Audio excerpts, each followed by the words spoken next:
Gather, veterans. It's time to join the fight. The long war begins.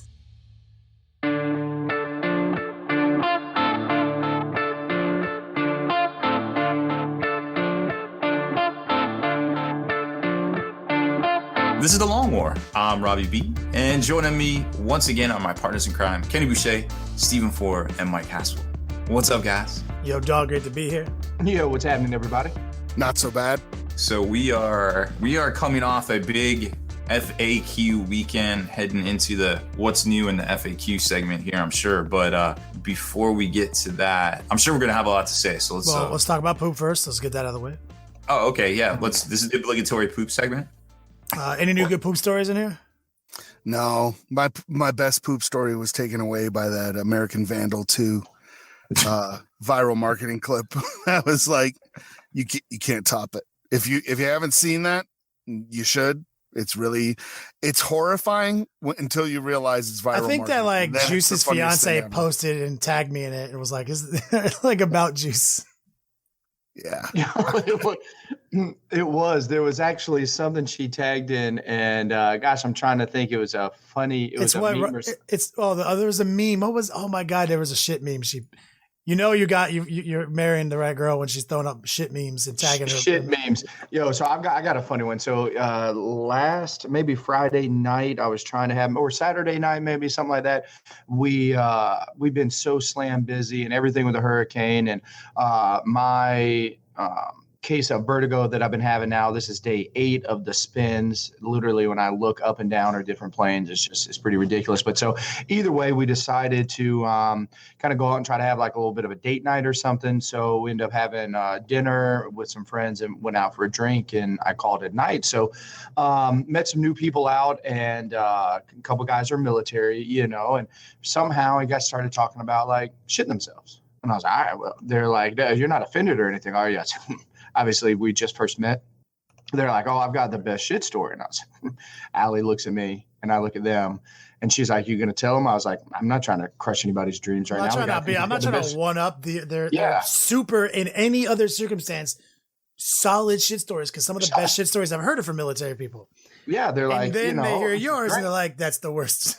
Yeah, they're like, oh, we were like in New York or something, and I was going to get in this cab, and I moved my leg up too much and shit my pants or something, right? Like, oh, that's actually just like Thursday evening. No, like that is just I've just had that happen before, Like that happened to me on the way to this date.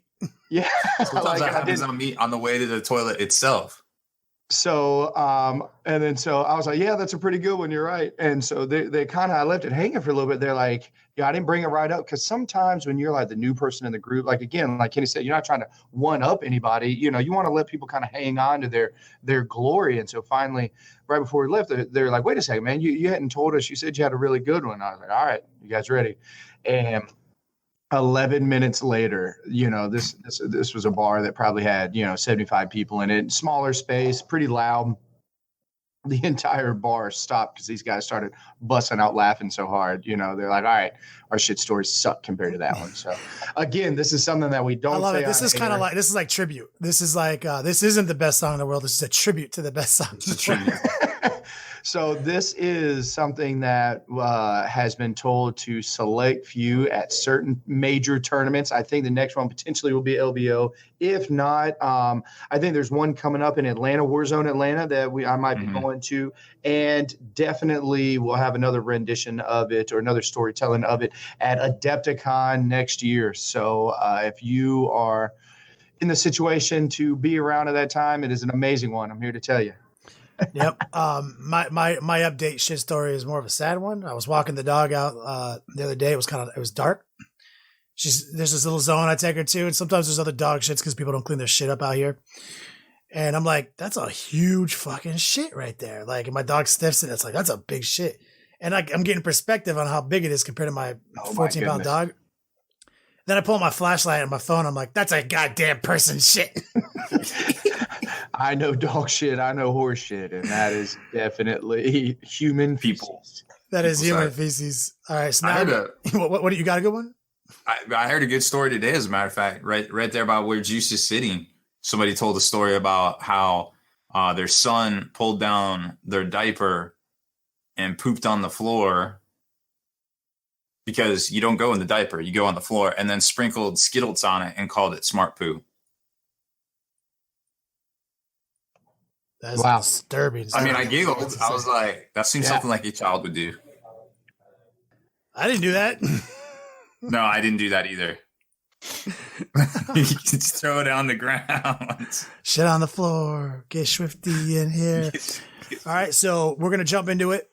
I guess quick public service announcement. Now that we've done our obligatory shit story, there might be some interruption going through into October and the long word. I know it's another excuse because we've said this for a couple months now. We've got back on track, and then we got another interruption. We had the server issue, which should be resolved now. Now that we're on that sweet new Amazon joint, we had the hurricane. Biggest cop out excuse ever. I recognize that, but it was pretty big. that derailed us a little bit. Then we had then during the hurricane, what we did was we produced an extra painting tutorial, and then we used my GT coverage as the battle report that week. And then now we're kind of out of content, and we're back to creating content 1-to-1. And then now the newest excuse to hit you guys with this, to try to, hey, I'm sorry, is that I'm moving. I'm in a rapid fire emergency move. We have discovered black mold in our apartment, or allegedly, because I paid for an inspector out of pocket to come confirm it, which I'm waiting on those results. But we are emergency moving. We were even advised by our doctor to get out of here. So I signed a new lease on a place today. Earliest I could possibly get in there is in 2 weeks, he told me, but like we wrote November 1st. So there's going to be a point in which it's smash and grab, all the boxes all day, days before, days after. We might, getting internet connections and speeds back on and stuff like that. So there will be an interruption in October for editing, because I'm the editor of the battle reports and the podcast. So that means there's going to likely be a missing podcast this month. And for sure, in addition to any other delays, a missing battle report, which I apologize for. We are definitely not doing this on purpose. And hopefully we're going to be more stable going forward, and this won't be happening. This won't be the norm. And thank you guys for your continued support. That's our obligatory excuses section. Yes, don't hate us. Yeah. And then, was I the only one that shed a tear at GW's like motivational orc reveal? Motivation? Which one? The regimental standard?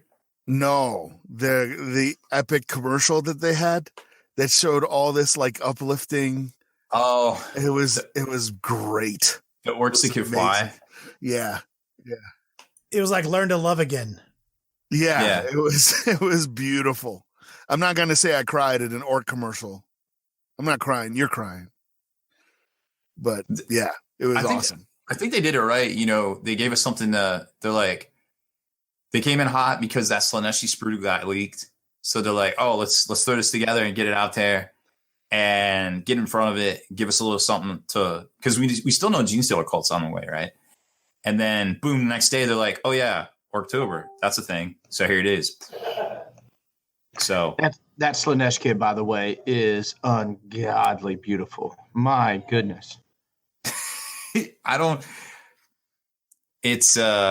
It's very good looking, and you can tell it at least has two different ways to make it. So I don't know if those are going to be counted as the same weapon. Completely blown away by the lack of censorship on that model. Yeah. Didn't expect that. I didn't expect that. GW went out of their way to like shelve the Juan Diaz sculpts, like those demonettes that everyone knows and cherishes. Yeah. They went out of their way to shelve those. Not too much longer, like not too much time had passed after they made them. With the new current Slanesh line, where it's basically the same type of looking demonettes, but now they all have like, a carapace like bikini armor, right? So I was like, huh. Not to say that the current Slanesh stuff isn't detailed. It is. And I mean, like objectively, I bought all the Juan Diaz sculpts when they did the Christmas sale, and got to paint a few of those, like and kind of challenged what my memories of them were, and I was like, okay, these are actually pretty fucking low detail compared to what they have now, but they're very pretty. The new ones are very detailed and more scary. So in my mind, I was initially like, oh, this was a censorship choice, and then they blew my mind with this non-censored Fiend. So like that, shout out G-dubs. Keep up the artistic integrity. Well, and one of the other things we know is coming is like some sort of female figure playing a musical instrument made out of skin. Like, so if that gives you any ideas, you know, very hopeful for Fulgrim and all this other stuff that's on the way. So they're gonna crank it up. That's just Slaanesh. They crank it up to 11, right? I would have liked to see more heavy metal, but that's the whole point of Slaanesh. I mean, people think of Slaanesh as like the pervy porn god, but that's not what it's about. It's about excess. It's about taking things to 11. You know what I mean? Yeah, whether that's eating food, whether that's fighting, doing anything else. So well, that's all. That's like the pleasure. They find pleasure in pain. That's why they're like so. Yeah, it's like Hellraiser. Yeah, but it's because like, think about pleasure. Pleasure has a very limited spectrum when you really compare it to pain. Mm-hmm. Right? You can feel sad. You can feel really good, but like, pain. When you like stab yourself, like that's like not even a 1 on the scale of pain that you can be inflicted upon you. So like they've pivoted to that, fueled by pain. You know. So like that's what I think of. I don't think of him as like orgy god. I think of it as like sex and pain combined. Yeah, it's the number one pleasure, the number one. You know what I mean?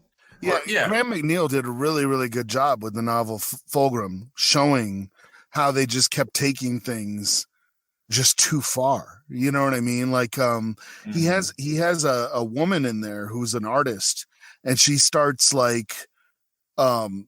going, hey, I need like real blood for this color, you know?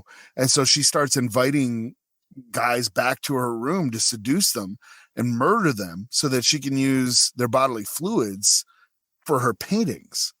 Like, that's how extreme it went. It was just like, you know, and their music is painful. You know what I mean? That's the whole idea behind the Noise Marine. So it's like very Hellraiser-ish. It's very, you know, we have such sights to show you kind of thing, you know, it's a cool concept, and it definitely fits in with the Eldar giving birth to Slaanesh, you know, because they were always trying to find the height of experience because they were otherwise bored.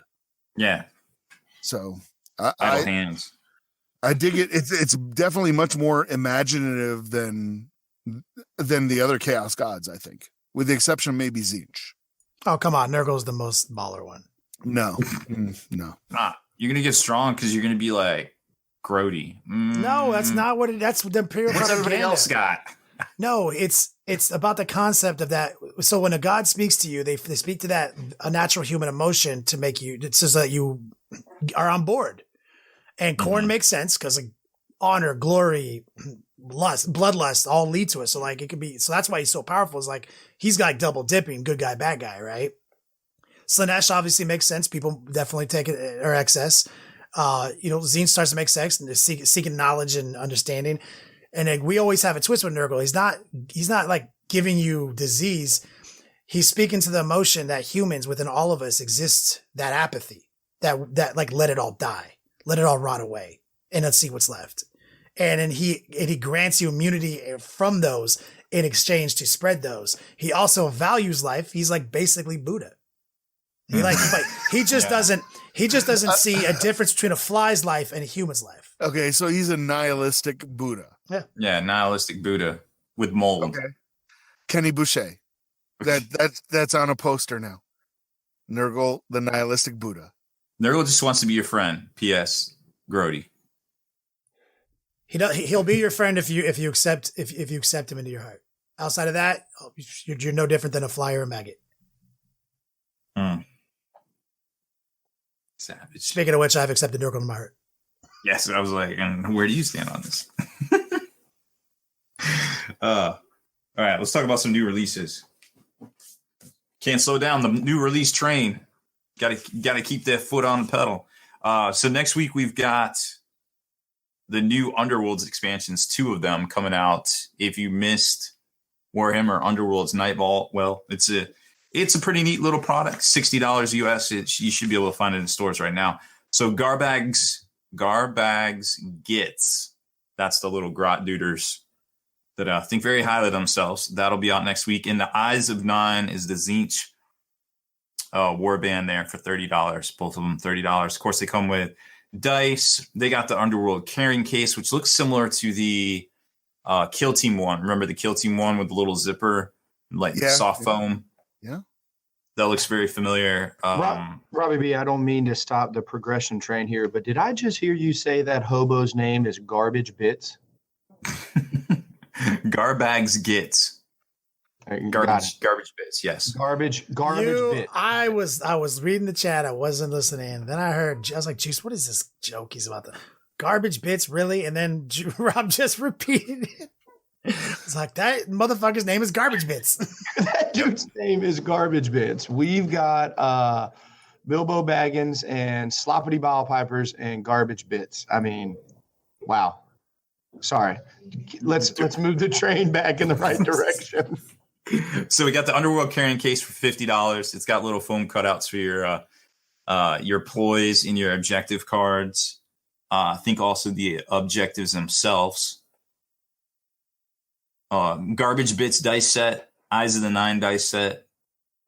Then they're re-releasing. Never gets old. At first, I was gonna laugh when you said Garbage Bits again, and then it just sounded right. Like I was like, nah, that's professionalism. It's just perfect. You just got to go with it. And the first two Underworld war bands from Shadespire, Garrick's Reavers and Steelheart Champions, are being released on their own with new updated cards for Night Vault, and those are $30 each.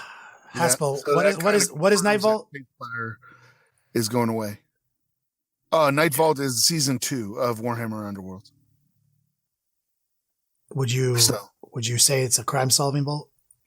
It is a crime-solving vault. The Night Vault. David Hasselhoff came out of retirement for that series. It's on Netflix right now. You can stream the whole thing. Or don't, because anything from the 80s is blasphemer. Stop talking. I couldn't be. It's really good to watch.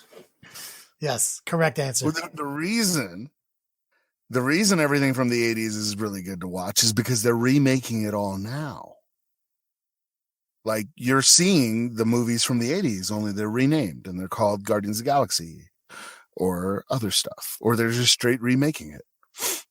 But yeah, it's all being remade right now. So nostalgia, huzzah. Yay. Remember this? I remember. Member berries. I can't bag too much on that. I need that member. I need that member money. That nostalgia money. Pepperidge Farm remembers. Damn it. All right, for real this time. Keep going. Okay. And last but certainly not least, that other game, the best game in the history of ever that you'll never play, Adeptus Titanicus, Warhound Scout Titan 2-pack coming out for $65 next week. With all the pew-pews. I think they actually have every weapon option in that kit. Rob, it's funny because I don't give a fuck about that game. So it makes sense when you said that. But I heard the sadness in your voice when you said it, and then I immediately felt guilty for thinking that. It's a good game, and it's not getting.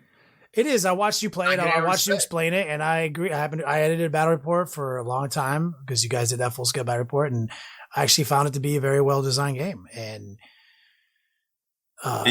it really forces you to make a lot of tactical decisions, and it's really engaging.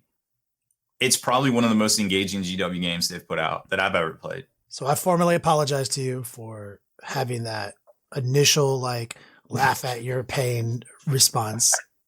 I'm sorry. As a friend, I'm sorry. I'm sorry that your game is not popular. Now I just have to become the Adeptus Titanicus champion and make sure I do my points right. Yeah. Yeah. That was an amazing troll exactly for yourself.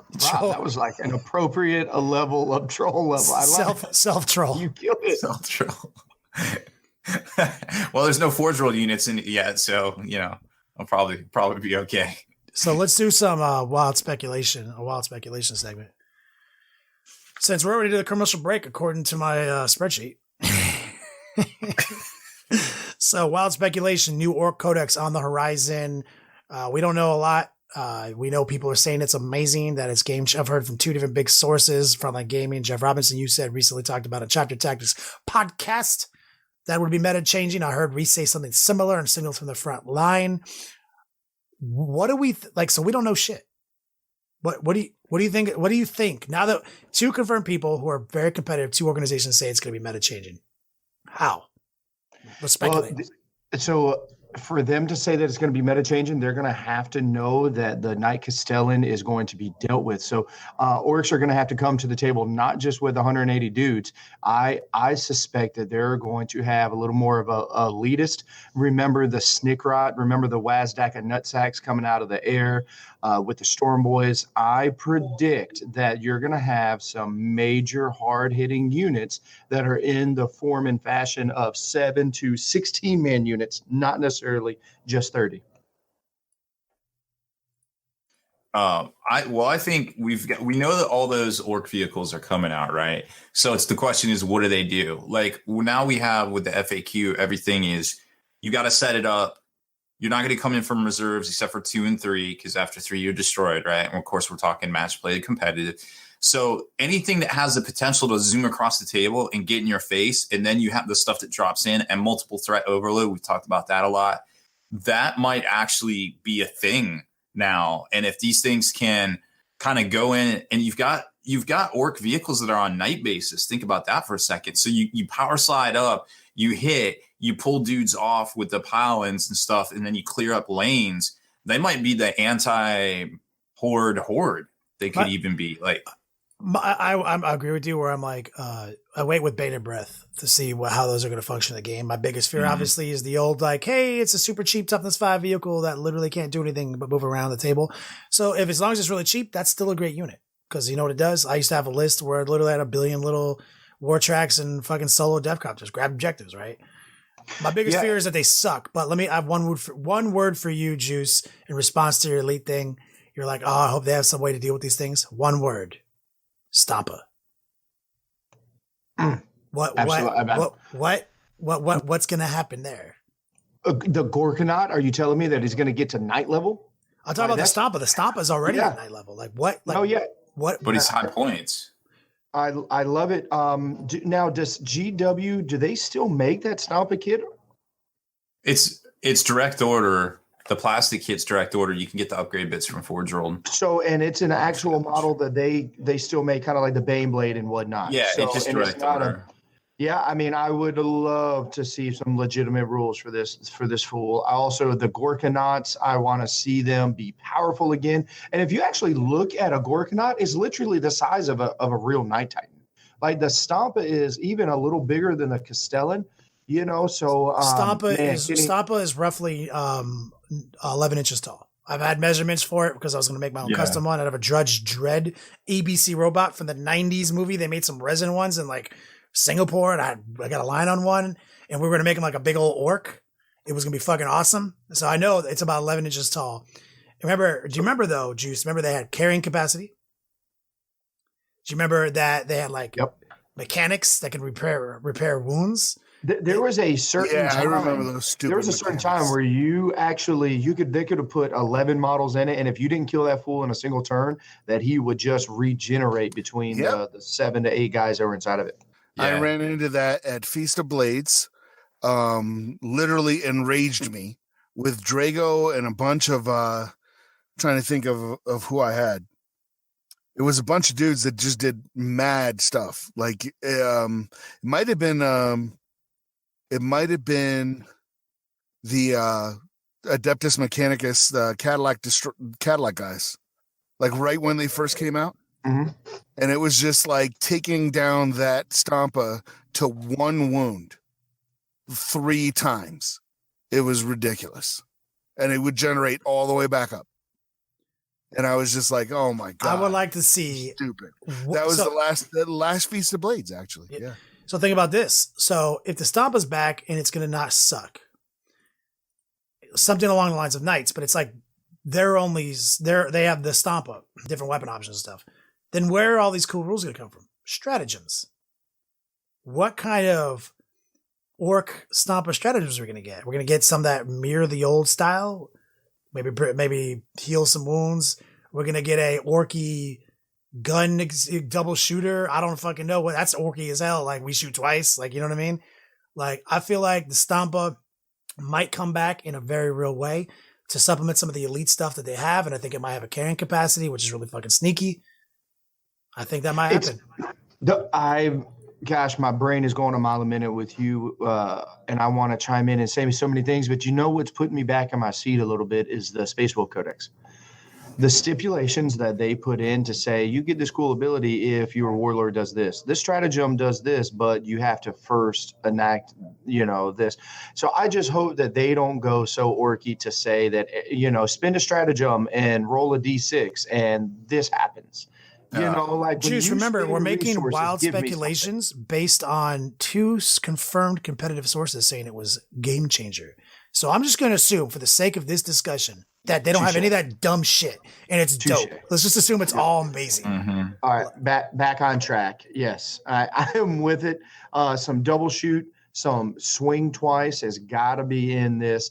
Abilities to get you turn 1. If you are not a good army right now, if you don't have a dark matter crystal, or what's the thing that Cass has? Thousand Suns. That's it. You said it right.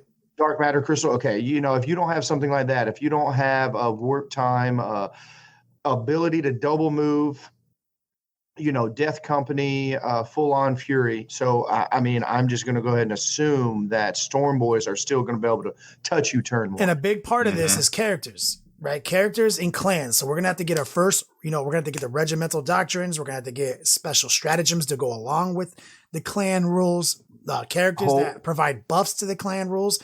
This, if it's going to be game changer, to quote some of the 2 leading sources, Frontline Gaming, Chapter Tags Podcast, and to quote them saying that it's meta changing, I expect like Space Marine level / Chaos level clan stuff. Thraka himself, is he going to be like a Bobby G? Are we talking like Primarch level? How amazing would that be? Like a 350 point Thraka? And remember now, if we want to go back in time to 3rd, 4th, and 5th edition, this is a cat for 1 turn could have a 2-up invulnerable save before there was ever such a thing. Mm-hmm. This cat could put down almost anybody. Now, one of his downfalls is that he was a little slow. This cat was also wawing and allowing people to charge after they advanced. Right. So like Gene Stealer Colt was one of the only other, Tyranids were one of the only people that could do that as well. So, this guy has traditionally been known to be the biggest big dick bandit in that book. So hopefully he stays pace. So I'm going to throw out a wild speculation based on their commercial that they put out that was talking about flying, right? Going back, this is probably... It's at least been 10 years. It might be older. It might be older than that. There was a comic book called Death Squadron about orcs flying and stuff. And in one of the stories for that, they get like an alert. They've taken apart all their planes to do maintenance, and they get an alert that they have to respond. And they don't bother putting the planes back together. They basically just strap the engines to things, and they fly into battle without planes. Like they're just engines. And at the end of that commercial, they showed the new, whatever it's called. The scrap jet, whatever it's called. Yeah, scrap jet, whatever. And it doesn't have wings. So I think that thing's going to have the fly special rule. I think it's a flyer. I think they're going to get a jet bike, elite jet bikes, Juice. So, and that was something, the Deathcopter was something that they had way before anything else. I made some people quit 40K with Deathcopter charges back in the day. So, I can get behind it, man. I hope that it is, the universe is always better. I've been saying this. The universe is always better when Xenos always gets a push. And you know what that makes? It makes Space Marines full circle come back around and try to or the Imperium have to put people back in their place. Yep. We saw the rise of the Knight. We saw the rise of Bobby G. All these were in response to some form or faction of a Xenos army coming to bear, and the Imperium counters. I'm gonna dip into the chat just a couple times here. We normally don't do it, but I feel like it's super relevant. Wanderer, what about those Link clan rules? Yeah, I was just gonna bring those up too. The regiment rule is not necessarily what makes something really good. It's the stratagems that they unlock. So those are what I'm really curious about. What stratagems do these clans unlock? What can they do? Like, for example, forever, Alpha Legion, -1 to hit. That's a cool buff, but they unlocked Forward Operator, one of the best stratagems Chaos had, right? So I'm really anxious to see that. And looks like Z-Camp, Bell, Cooks. So they also put up a pic of Zastruk. Boss Zastruk is the Vulture Boy guy, isn't he? Zagstruck. Isn't Zagstruck he's the Storm Boy character? Yes. That dude used to be like, this unit just straight up, we're going. Like, you would come in and you'd be able to charge, but you would take wounds on your guys. And even further back, it was to my knowledge, when I played 3rd edition, it was like the first instance of a double move. It was literally a 24-inch move back in the day. Like, that dude might be the new truth. Wazdaka would allow you to charge out of the deep strike, right? I think Wazdaka is the biker one, right? I was just gonna say Wazdaka is the bike one, the prophet, gotcha. Prophet of the Super Wog or whatever. Yeah, the guy, the Storm Boy guy, is one of his cool special abilities is off the charge. He could swing coming out of reserve. He could swing his Power Claw at initiative. Yep. Back in the day. So I'm thinking that if we get some rules that were reflective of past Ork codexes, flavorful HQ buffs, solid stratagems aligned that line up with the clan rules, with the regimental rules or whatever we're going to call them, clan rules probably, and a couple of choice new units. I can see maybe why this combine all that with a high model count army. We can always sprinkle that. Last thing, is it 3rd edition Choppa style? See, now that can come back, Juice. I'm glad you brought that up, because remember, Choppas were just like, you take a 4-up save, remember? And we thought that was dumb because what about a guy who already has a 5-up save? He doesn't get affected, but a Terminator does. Well, now we have the AP system in full force, close combat and everything. So Choppas are just probably going to be straight across the board neg 1 AP. Yep. That might be one of the most powerful. A Rending Claw, for the love of God, is AP -1. Mm-hmm. So that would definitely. I mean, just rerolling ones to hit for one of the. Yeah, Choppa is -1. Yeah, Choppa -1 AP. I feel like they already are, aren't they? Absolutely not. No. Choppas aren't. Heavy Choppa is. Oh, that's right. The heavy Choppa is. Yeah. They might get a stratagem. Here we go. They're gonna get a stratagem where Choppas are heavy Choppas for a turn. Oh, there you go. Yep. Or even swing again. You're gonna stack them. They're definitely gonna have a swing again. So they're gonna be like 3 CPs to fight twice, 1 CP, Choppa's -1 AP. And like straight up, that's a problem. That's like, oh, my guys are fucking dead. That's a Zangor bomb, is what that is. Yeah, that's a Bloodletter Zangor bomb, 100%. Mm-hmm. That is really good. So yeah, Wild ORK Speculation. And I also am totally behind what Haspil said with the scrap jet. I'm believing that there's going to be all sorts of fly. I see that coming too. So let's take a commercial break, guys, and let's jump back into it. Let's go into what's new in the FAQ. Finally, the Long War swag is here. LongWarSwag.com, the official home of Long War merchandise. We've got a range of merchandise exclusive to the Long War brand, next level painting, and spiky bits. Definitely log in today while supplies lasts.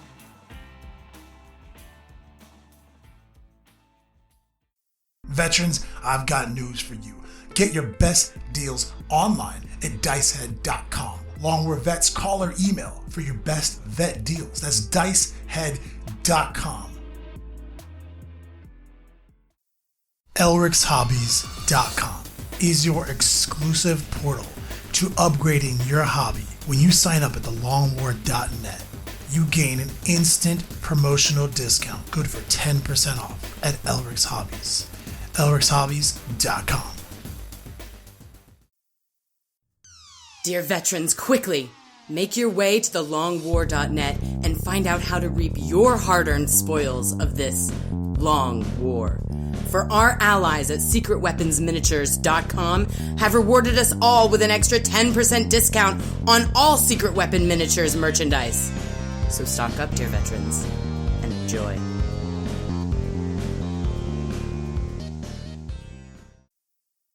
And we're back. Let's do it. I know everyone on the internet's already done it, but now we're doing it. So what's new in FAQ? Trigger alert. Go time. What is it? The Black Sea is the saltiest place on earth next to your bitch ass. Yep. Go time. Shed them. Shed them. Yeah. Haspil, you and I and Sean Naden was out on late Friday evening getting boots on the ground, taking over on the FAQ side of it. And man, what a great session, breaking into it, getting into Sean's mind a little bit. Now that we've had some time to think, still feeling positive of what we talked about then. Where are you at? Yeah, well, for starters, there's some things I like and some things I don't like. I like the 2CP universal beta thing to try to keep my guys alive. But at the same time, I realize there's enough mortal wound dealing out stuff that doesn't care for cover saves that it's going to ace my armies anyway. But it does make them more survivable. The fly thing is a problem. I think they went a little bit too hard. They didn't think it through. I think they were reactionary on that one and knee jerked a little bit too hard. And then I wanted to see the CP farm kind of mechanic nerfed way more than it is, because I feel like the entire idea behind the stratagems is you shouldn't get to do them all. You know what I mean? Like, you should have to budget and ration for them. And we still have armies that can get, 21 plus CPs. So it's like, okay, well, now you've just prevented these guys from doing their wombo combo nonsense 2 or 3 turns in a row. Now they can only do it 1 turn, but it's still enough. I mean, if you get to go first and you ace somebody's 800 points and they're playing 800 points down, that's really hard to come back from. So, I mean, I do like the fact that it still allows people to do a combo, because you never want to get into the situation where some people can do a death blossom attack and others can't. But I don't know if it's going to have the effect on the Castellans and the Knights and the Eldar like they thought it is. Also, I do believe that one of Sean and I and Haspil were behind it. I still believe that the 2-point stratagem +1 to cover is so amazing, or +1 to armor save is so unbelievably powerful, because it affects 2,000 points to your army most of the time. It's very, very cool. That is such an amazing concept. I've actually been thinking outside of the box on so many of my list builds here lately. Now that the FAQ is out, we're talking like 4 rhinos with 40 gray knights inside of it with storm bolters, moving turn 1.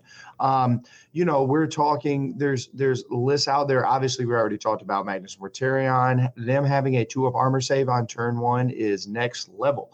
It means that all the firepower that the Helverins that everybody just went out and got with all those autocannons doing 3 damage each basically have 0 AP on turn 1. They're just AP dash effectively for 2 CP.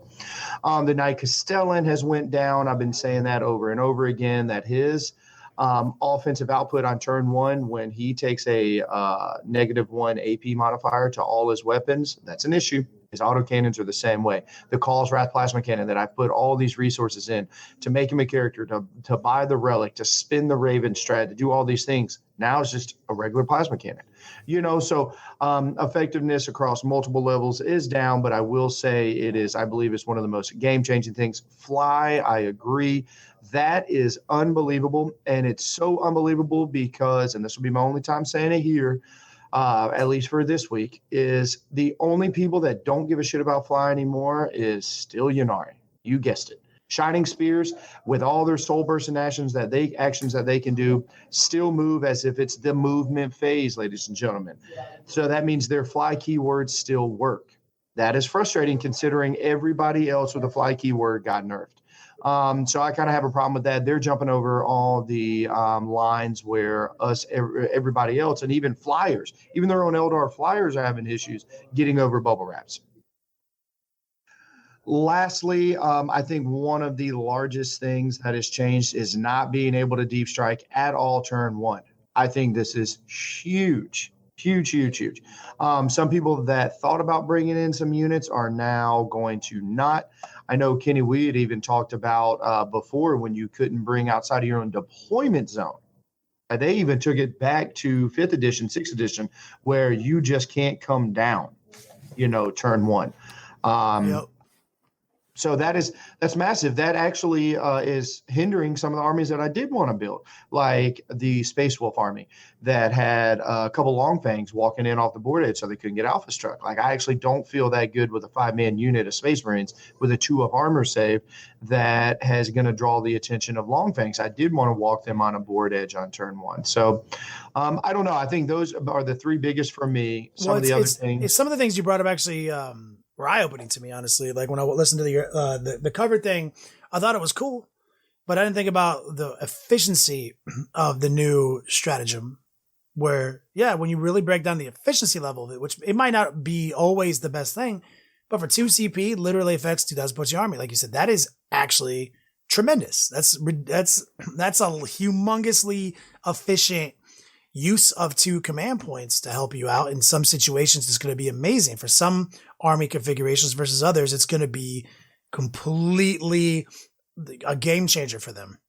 Going second safely, you can look at your opponent in some situations, just be like, I want to go second now because I feel like he's not going to be able to fuck with me if my whole army's in cover. And units that can never normally get in cover are now. That is so true, Kenny. That is the statement of the year. I actually care to go second now because of this strategy. Never in the history of ever have I said to myself, 8th edition, I want to go second.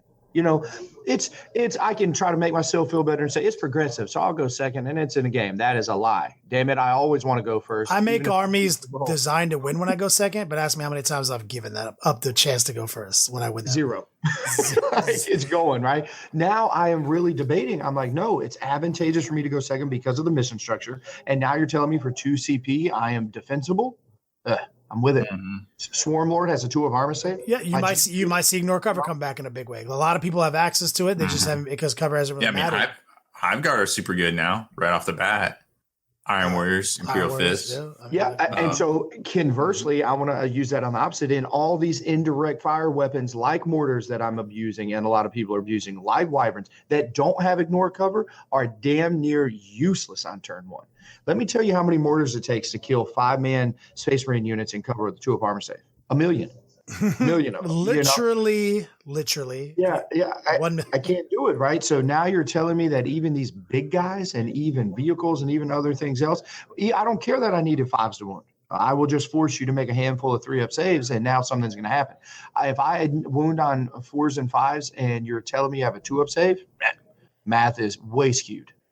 And one of the things you were saying too about the Castellan, like, it's a game changer because now you're actually putting extra resources into Castellan to upgrade its stuff. And from stratagems that are higher in points, but also you're taking relics that maybe you don't need. Maybe you're spending stratagem points to take relics that you don't need, and maybe you need, that over and somewhere else. So 5 CP, Robbie B. 5 CP is what, if I go first on turn 1, for that man to have Call's Wrath and to be able to reroll ones like I want to, it is a 5 CP investment. From the time I put muster on my army list until I start rolling dice. That's mustard on your list. I love it. That is strong, homie. A full battalion's worth of CP. I want to chime in here. Wolf Sark said something that I love. First, I didn't understand it. He's like, why does the +1 cover save thing cost command points? Shouldn't it be a baseline thing? And at first I was like, but then I thought about it. I was like, but 99% of the time you're going to use it, right? Maybe not. It depends on the table that you're on. Say you go up on a table and you have plenty of cover. You might not want to use it. Well, it's twofold. It's table and unit choice. Like, there's certain units that are never traditionally going to be able to benefit from cover 90% of tables in history. Truth. Yeah. So I find suddenly me feeling a lot more comfortable taking certain units. Like, I'm like, maybe Decimators are back on my list because now these dudes have a 2-up save. That's kind of interesting. I do feel like there is something to that. There is something to baseline. If there's a +1 to go first, then there should be a +1 to the cover save. If we're all going to spend the CP to do it anyway, then you know what I mean? Like, but I want to go back in time for a second because Haspil blew my mind during the webcast when he was talking about CP farming, and I didn't understand what he meant when he talked about, but there's still armies with 21 CPs. So the fact on paper, GW nerfed the ability to refund command points through your usage of your opponent's effort. They nerfed the fuck out of that, right? So on paper, they did address it. They straight up addressed it. They said, hey, all this refunding, that's basically gone. But then Haspil was like, no, but like these dudes are still getting like people just doing 22 CPs. And then they did the second fold of like they made some of the best stratagems cost more. So on paper, they nerfed a specific combo that people were using in the Wombo combo list, the best list in 40K, on paper. Until you realize people just immediately pivot. They are now making sure, instead, like as Juice brought up earlier in the last webcast, he was like, no, before we were taking slightly more efficient armies to spend more CPs in the beginning to unlock certain relics to do this abuse. Now we're just going to take that extra brigade, just have more CPs, spend less in the muster phase, and we're still going to do 3 turns of over the top stratagem use. So it's not going to be much different. Yeah. So like when that was brought down to me, slipping. yeah, it made a lot more sense to me when you broke it down like that, because on paper, GW nerfed CP farming in 2 ways, but in almost no way that actually matters. So I think that I give them an A for effort there. They're like, oh, we observed this combo over and over again throughout Nova. And to me, that's one of the knee jerks, to quote Haspil. To me, that's like we wrote a lot of this FAQ, then we saw a lot of things in Nova, and that was to me like the big fat broad stroke. Like, oh shit, let's just do this, this, and this.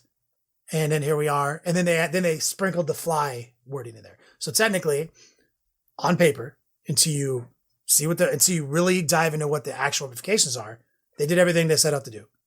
Nerf CP farms, made that list a little bit more restrictive, made slam captains a little harder to use. Right. They, for some reason, they still over evaluate close combat. So they furthered ambush nerf. So like people can't get up in your grill, and finalize officially the deep strike. So on paper, if you just read it, they did it all. And then the next day, 1 million people read the FAQ and blew holes in everything they thought they did. So I don't know if GW rushed it. I don't know if GW just thinks that they're just geniuses, or the rules writing staff, or whoever, but and like, if you had to give it if you had to rate it, like an A for effort, but your final grade is still an F, son. Yeah, it wasn't, we actually used this analogy during the webcast to show how tight we thought, proverbially, jerking GW off in a manner of how they came so strong to the game when they fixed the Storm Raven FAQ. That was the tightest verbiage. We actually spent an entire episode talking about how can they fix the Storm Raven, how are they going to do it, is it points, is it this? We came up with all these different ideas, and I'd be damned if GW didn't come up with a sicker way, and the tightest verbiage, anything, knocked it out of the park. We were like, if this is what the president is being said, that GW is going to put the time and effort in all their FAQs and all their rules writing, where this is going to be a unicorn. Now, I still believe 8th edition is a unicorn that we haven't seen in a very long time, but this is a little lackadaisical. I do know that the chapter approve is coming soon. So, if all these subtle changes paired with a 200-point Knight Castellan increase, that's an issue. But let me tell you, that's all it truly, really fixes. If I really want to go in and do what I do, like as Kenny showcased what I've talked about before, my army right now has 23 CPs in it. I only had 19 before. I spent 7 before the game started, right, in the mustard phase. I now only spend 5. So I net gain 4 CP. Okay. And Grand Strategist, I'm still taking, and it's going to net me. Grand Strategist should just say you get 3 CP to your army. You give 5 CP to your army, something like that, plus a free reroll, So, I don't know. I still think it's good.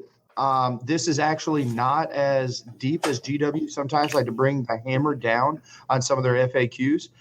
So for that, I am thankful that they just didn't come down and say, you kibosh, you're dead. Because we've seen that.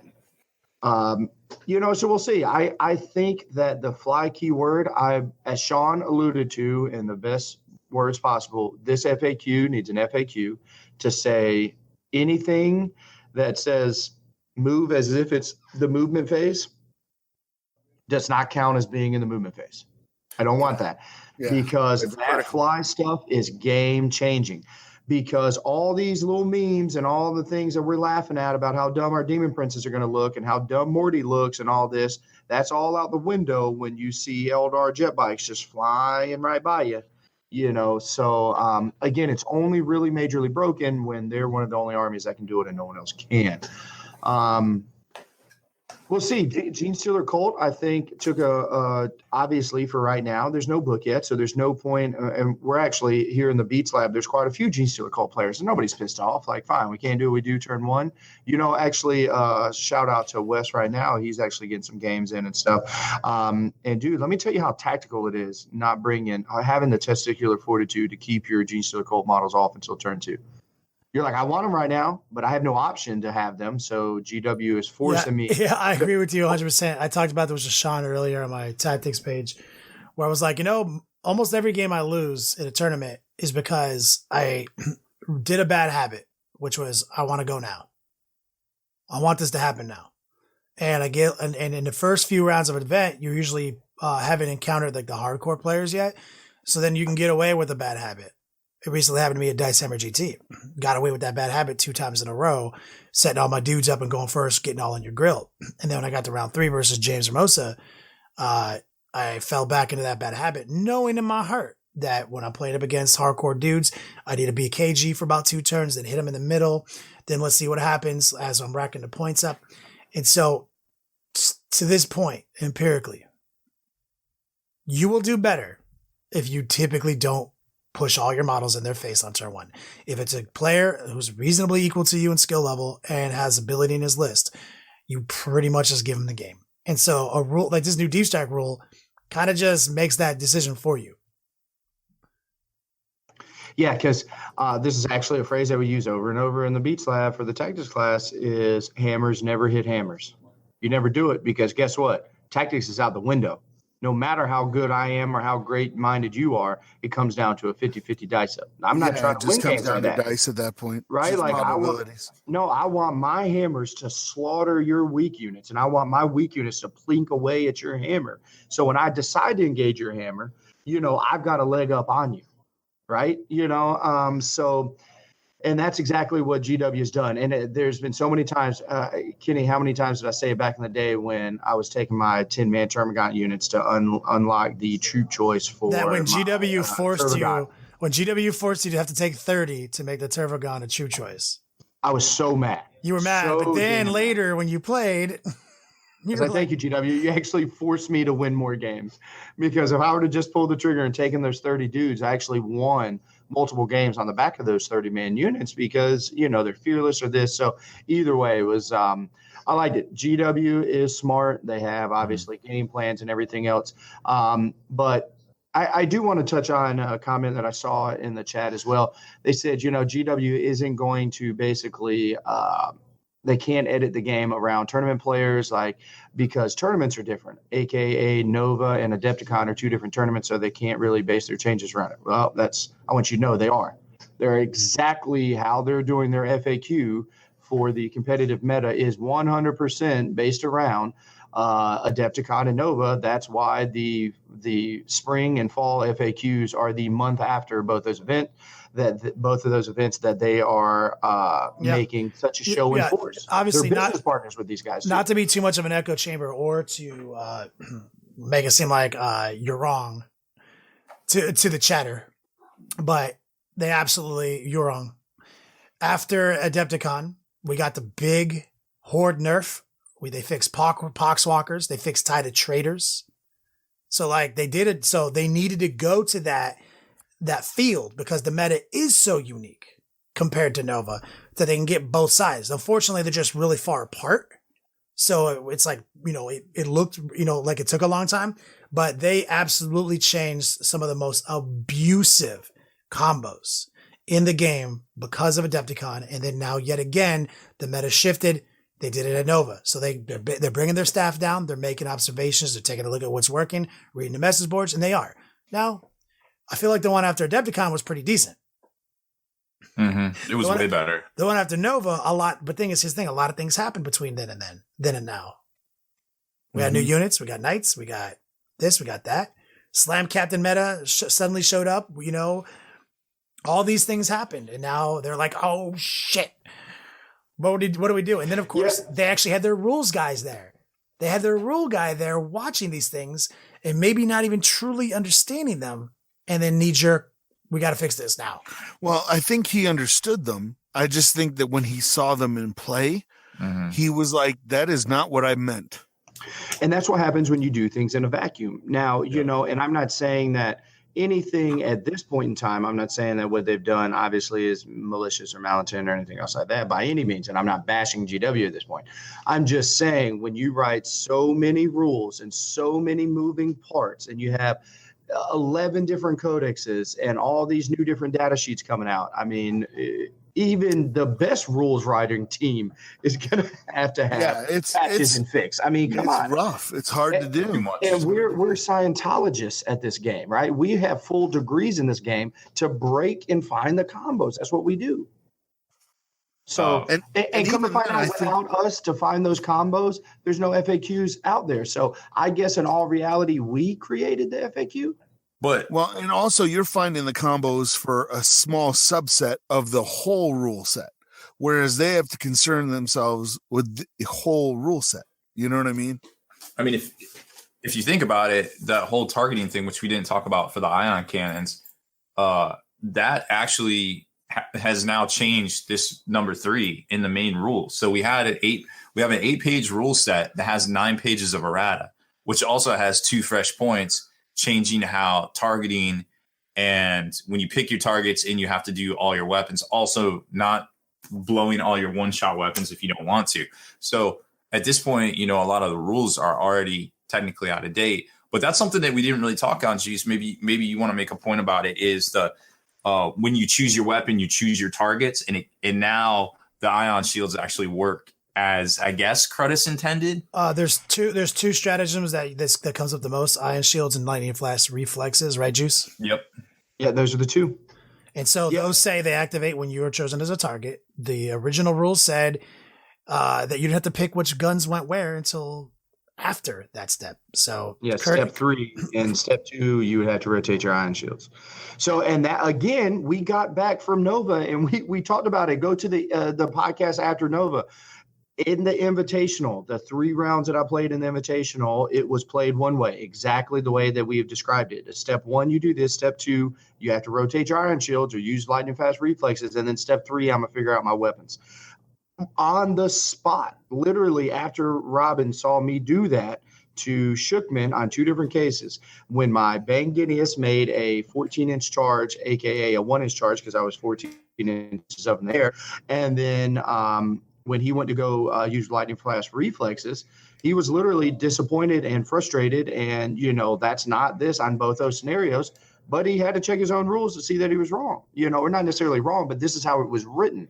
So specifically the next day, I'm talking about 18 hours later, there's a blanket statement. You have to rotate your ion shields.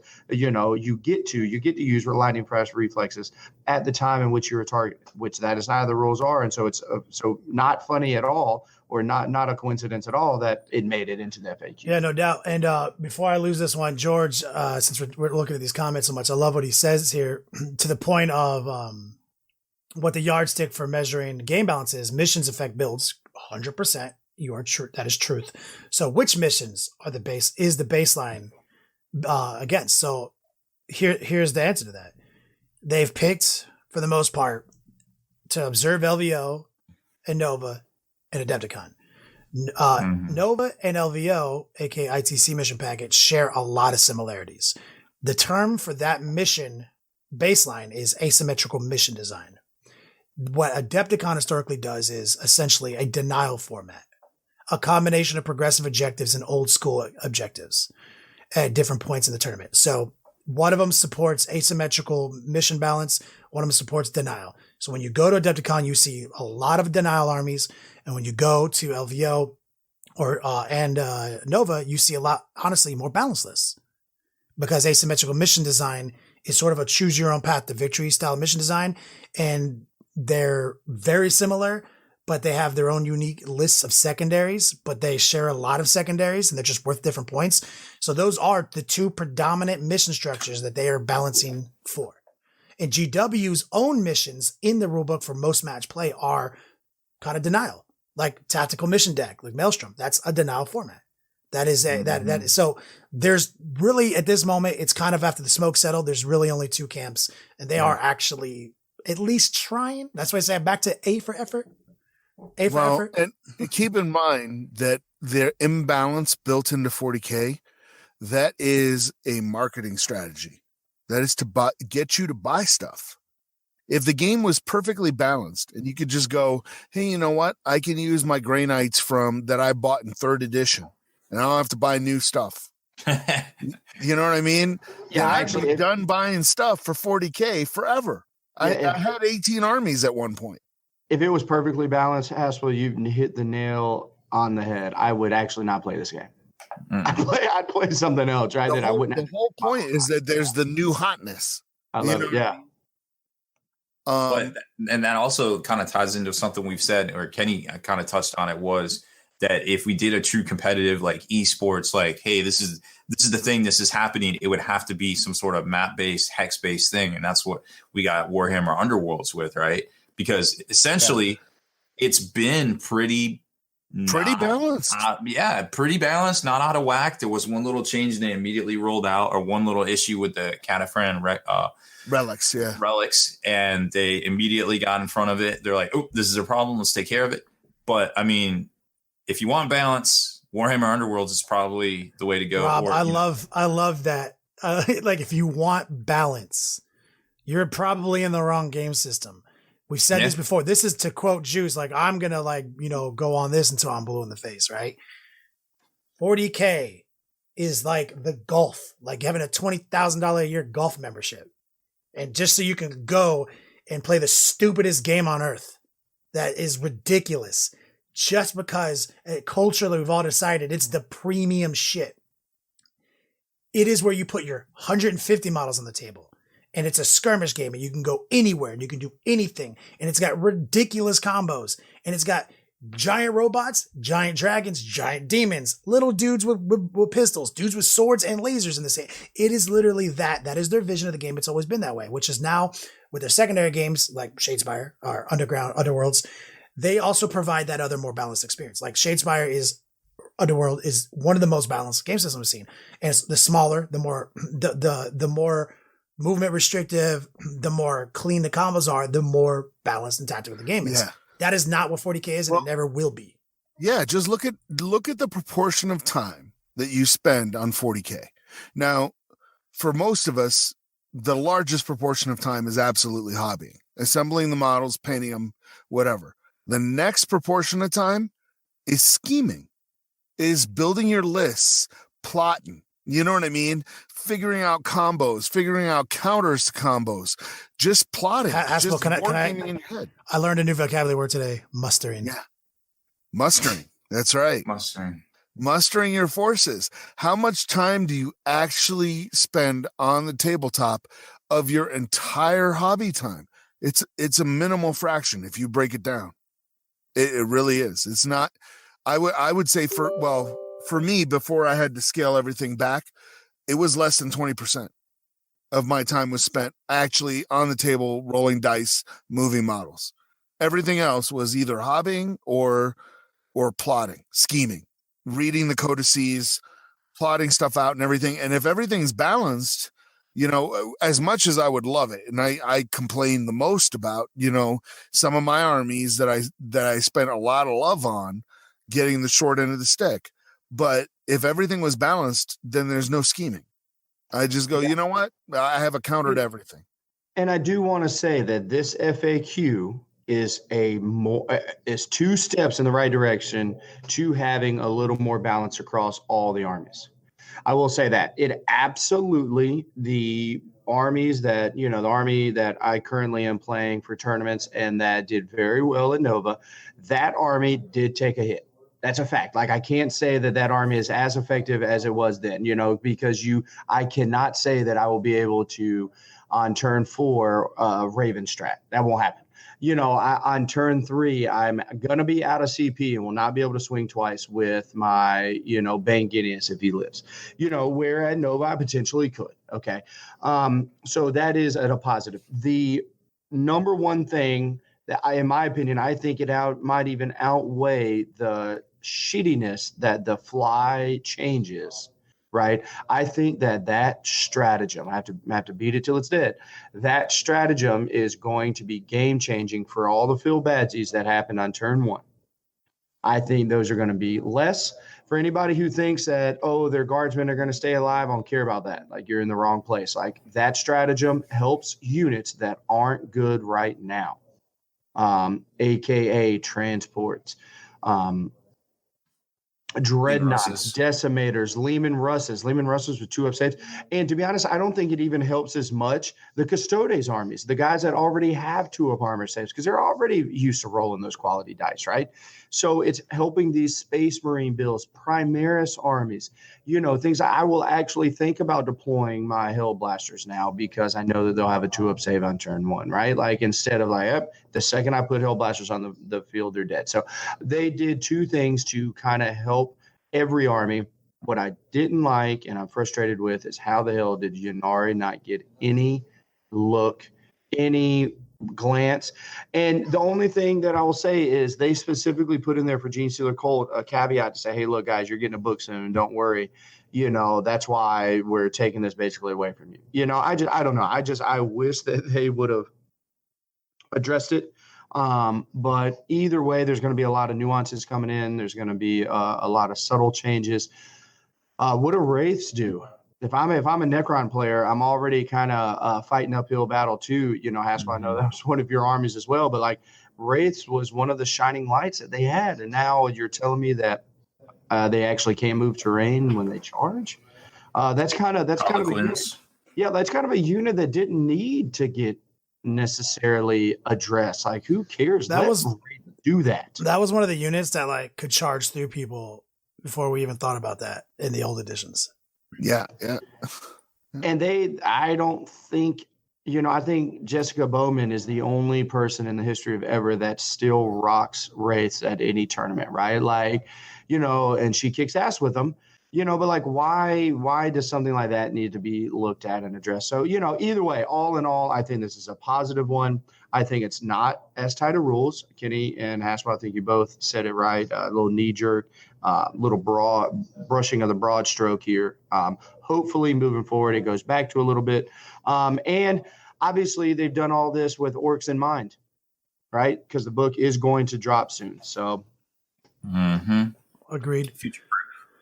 Hey, look, if we're getting ready to get out of here, I do want to make sure all the listeners know that November 3rd is a special weekend. That is basically 30 or 31. I don't know. Can't really count too well. Days from today, Wednesday, whatever today's date is.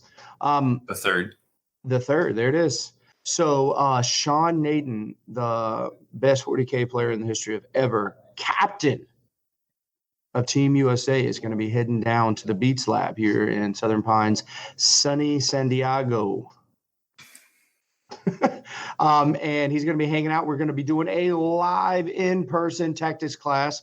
Him and I are going to tag team up, and we are going to break down some amazing cool shit. We're going to run through some different games. That is definitely going to be live as well. We're going to be running a tournament. He's going to be one of the judges. We're going to be announcing, I think this is the time to say, we're going to be having some amazing, cool news coming up in the future as well on that day. There might be cats involved. There might be a Rob Baer. There might be glutens for some of us. I hope not. Y'all can have mine. Yeah, either way, ladies and gentlemen, make sure you mark that calendar. Look for the cool advertisements and videos to tell you more. I think we did it. Yep, we did it. Haspil, take us out of here. I'm starving. We ain't had nothing but maggoty bread for 3 stinking days. Yeah, why can't we have some meats?